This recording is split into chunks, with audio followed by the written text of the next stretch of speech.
görmüşəm. Yine yaylılar diyem kullanma. Yine şarkı kaşım gidip sınavma. Oyun bir taksiyon çıkıp kabakma. Bir daha koyup 9'u 10 görmüşəm. Bir daha koyup 9'u 10 görmüşəm. Vüqar bu gün sala sala zəlzələ deyir. Rəqiblərinə bərə-bərə bəl-bələ deyir.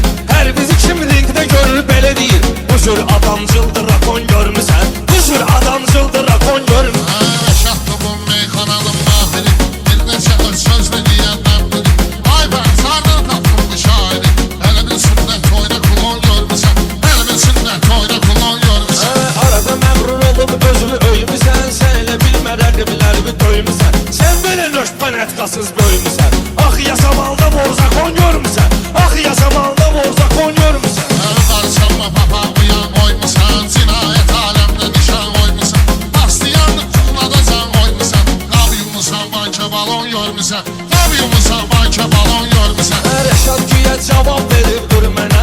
Oxumaq üçün kitab veribdir mənə. Mingəçevir kabab veribdir mənə. Sən elə verməşil makaron görmüsən. Sən elə verməşil makaron görmüsən. Bizim qarın pozulub yatdaşı.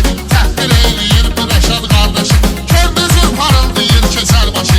Qalın bacımda kisinon görmüsən. Qalın bacımda kisinon görmüsən. Novu qotda yolka qoyublar sənə. Bazar kimi polka qoyublar sənə. Rəşad gözəl solka qoyublar sənə. Gələndə jeniski salon görmüsən. Gələndə jeniski salon görmüsən. Sən Rəşadın fanatına oxşayırsan. Şairlərin babatına oxşayırsan. Metronun aparatına oxşayırsan. Bir günə bir vedrə jiton görmüsən. Bir günə bir vedrə jiton görmüsən. Nə olub düz eşitdiriblər